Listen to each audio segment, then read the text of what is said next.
हर एक क्वेश्चन को एक बार मिनिमम एक बार आपको देखना पड़ेगा, क्योंकि बहुत सारे ऐसे क्वेश्चन भी है मतलब होते हैं फिजिक्स में या केमिस्ट्री में। As you all, the JSS know that the second session of JEE Mains 2025 will commence from 2nd April onwards. So we have a very less amount of time to prepare for it. Now at this point, the most vital point is we have to just discuss the scenario from the exam point of view. How we should approach the text, what I should do and what I should not do at the exam. So let's discuss with you. I am Imri Shahid. I have given the JEE Mains in 2024 and in 2024 my JEE Mains percentage was 99.89%. I have also given the JEE Advanced and in JEE Advanced my rank was 2317. So I will no longer just introduce myself, I will take you to the point. So as most of you guys know that this is a computer based test. The questions will appear on the screen and you have to choose the correct answer. Now there is total 3 subjects: physics, chemistry and math. And in each subject there is 2 sections. मतलब section A रहेगा और एक रहेगा section B.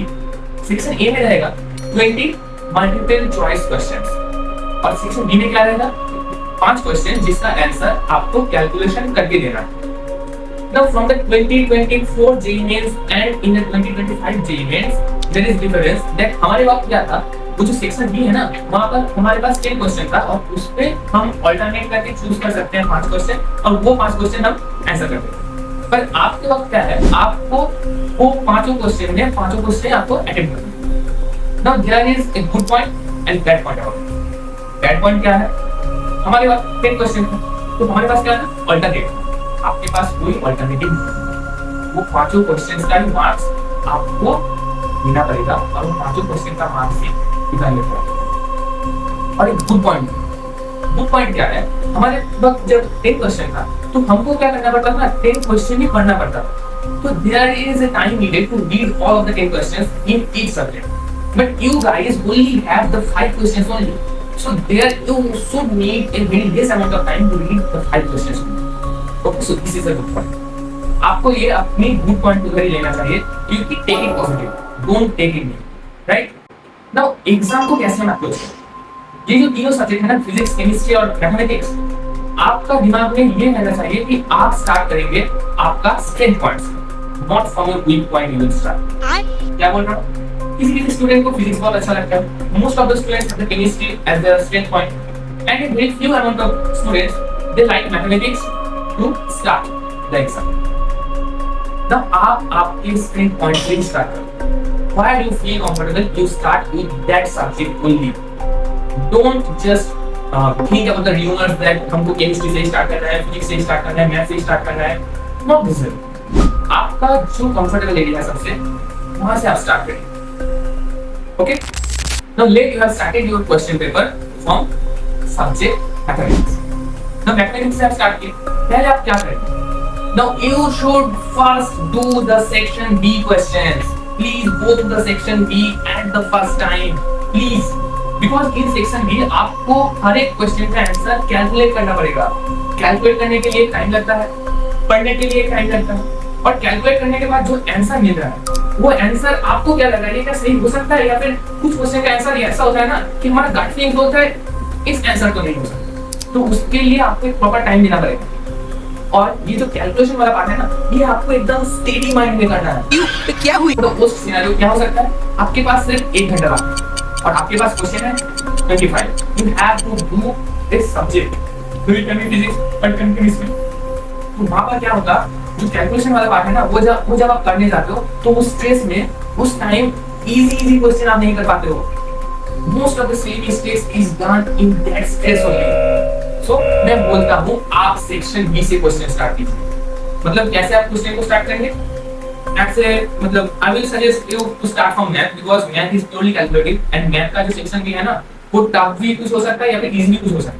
पहले एक बार आपको देखना चाहिए, तो उसके लिए आप स्टार्ट कीजिए सेक्शन बी के मैथ से. सो सेक्शन बी के मैथ आप पहले नजर में देखिए, उसमें थोड़ा सा टाइम दीजिए. मतलब जो नहीं हो सकता 1 मिनट 2 मिनट सोचिए, पहले सोच लिया, नहीं हो सकता फिर छोड़ दीजिए, क्योंकि हर एक question carry the same amount of marks.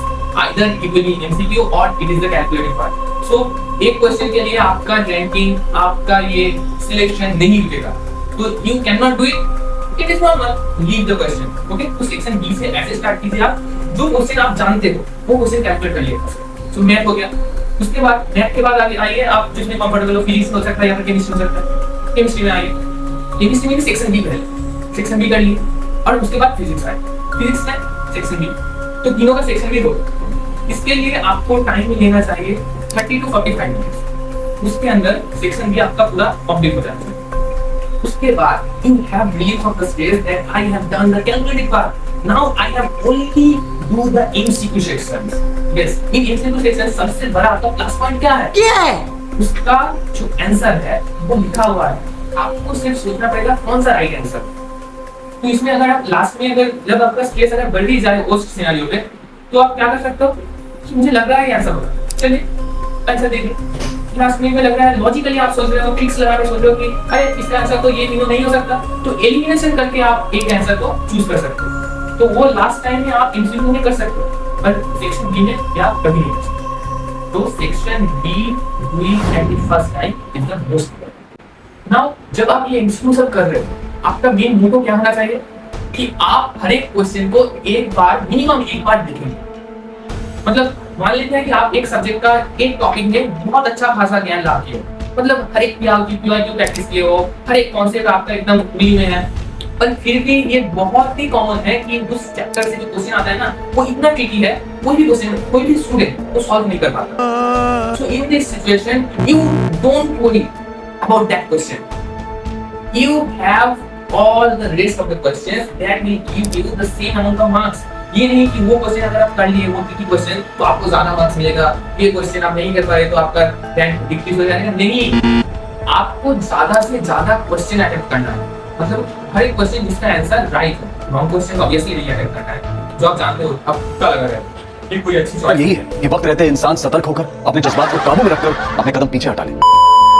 जिस क्वेश्चन का आंसर देख के आपको पता चलेगा, जिस क्वेश्चन का आप आंसर आप देख के सोचेगा अरे ये तो एक और क्वेश्चन था, ये तो मैं जानता हूं, वो क्वेश्चन सबसे पहले कीजिए। मतलब सेक्शन बी आपका हो गया 45 मिनट्स में पकड़ लेते हैं। तो उसके बाद क्या करेंगे आप, ये जो सेक्शन सी आप एक बार रैपिडली मूवमेंट करेंगे क्वेश्चन का, मतलब देखेंगे ये क्वेश्चन मैं कर सकता हूं, अच्छा करिए, ये क्वेश्चन नहीं हो सकता, ओके छोड़ दो, ये क्वेश्चन नहीं हो सकता, ओके छोड़ दो। ऐसा भी हो सकता है कि आप सिर्फ पहले 10 क्वेश्चन में सिर्फ एक क्वेश्चन आप कर पाए हो और 9 क्वेश्चन आपका स्किप हो गया, ओके रहने दो। क्वेश्चन में हार्ड पार्ट भी रहेगा, इजी पार्ट भी रहेगा।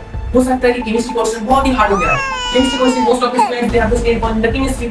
सो अगर केमिस्ट्री क्वेश्चन बहुत टफ हो जाएगा तो जो स्टूडेंट्स नहीं जानते हैं वो क्या सोचेंगे, अरे केमिस्ट्री में मैं इतना स्ट्रांग था और in this chemistry only I have just done this bad performance. So ये उनका कॉन्फिडेंस लेवल बहुत घटा देगा, जो इफेक्ट देगा उनका फिजिक्स और मैथ पेपर। ये आपको नहीं होने देना चाहिए। केमिस्ट्री क्वेश्चन नहीं आ, okay it's fine, physics question आएगा, मैथ क्वेश्चन आएगा, क्योंकि आपका केमिस्ट्री क्वेश्चन टफ हो गया तो that part by default will be easy. तो आपको कोई गुजारिश छोड़ना नहीं है कि वहां पर आप सही मिस्टेक करें, राइट? तू समझा? हाँ। नहीं तू समझा नहीं। तो अगर मैं समय करूँ पूरा, मतलब कैसे पूरा पेपर आप अटेम्प्ट करो, कैसे करोगे?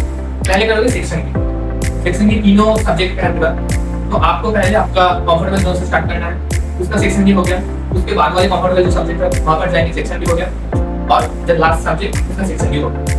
तो मतलब 45 मिनट्स में आपका सेक्शन भी हो गया, मतलब क्वेश्चन तो हो गया, और जो क्वेश्चन आप नहीं जानते हो वो क्वेश्चन तो एक बार देख लीजिए ना, तो वो भी हो। उसके बाद आप स्टार्ट करोगे सेक्शन ए करना।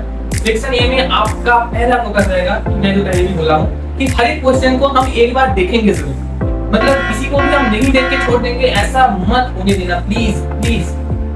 हर एक क्वेश्चन को एक बार, मिनिमम एक बार आपको देखना पड़ेगा, क्योंकि बहुत सारे ऐसे क्वेश्चन भी जैसे मतलब होते हैं फिजिक्स में या फिर केमिस्ट्री में, मैथ में भी होते हैं। आजकल तो मैथ में बहुत सारे मतलब देख पाते हैं हम कि जिसका आंसर आप देख के ही पता चल जाएगा कि इसका आंसर तो ये होगा, क्योंकि ये भी नहीं होगा। तो उस क्वेश्चन को आपको छोड़ना नहीं है, और उसके लिए आपका फोकस रहना चाहिए कि हर एक क्वेश्चन को मैं एक बार देखूंगा। तो पहले आप क्या करें, रिलैक्स माइंड में स्टार्ट किए, ये हो मतलब पहला क्वेश्चन हो गया, छोड़ दो। सेकंड क्वेश्चन हाँ हो जाएगा, पर बहुत कैलकुलेटिव, अच्छा रहने दो, बाद में देखेंगे।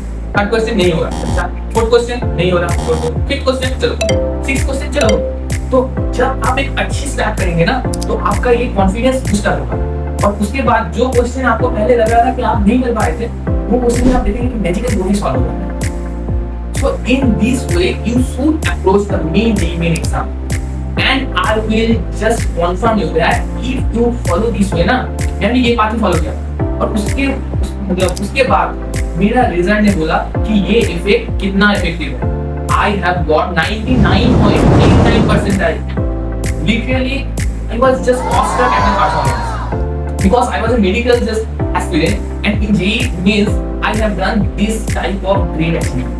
तो ये आप भी कर सकते हैं। जो प्योरली जी एस्पिरेंट आप लोग हो ना, ये तो आपके लिए एकदम चुटकी वाले बात है। तो ये ट्रिक्स आपको जानना पड़ेगा कैसे आप एग्जाम को अप्रोच करें। So this is all that I have to share with you guys. Keep yourself motivated all this time because कुछ ही दिनों का बात है, ये दिन भी गुजर जाएगा।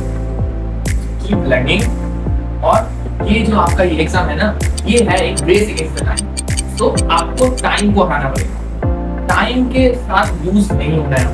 और इसीलिए ही बहुत अच्छी तरह से अगर ये माइंड गेम अगर आप खेल सकते हो ना, तो कैसे आप ये क्वेश्चन का अगर आप ऐसे अप्रोच करोगे, तो I will assure you with your rank will slowly. यही है main. So that's all, thank you.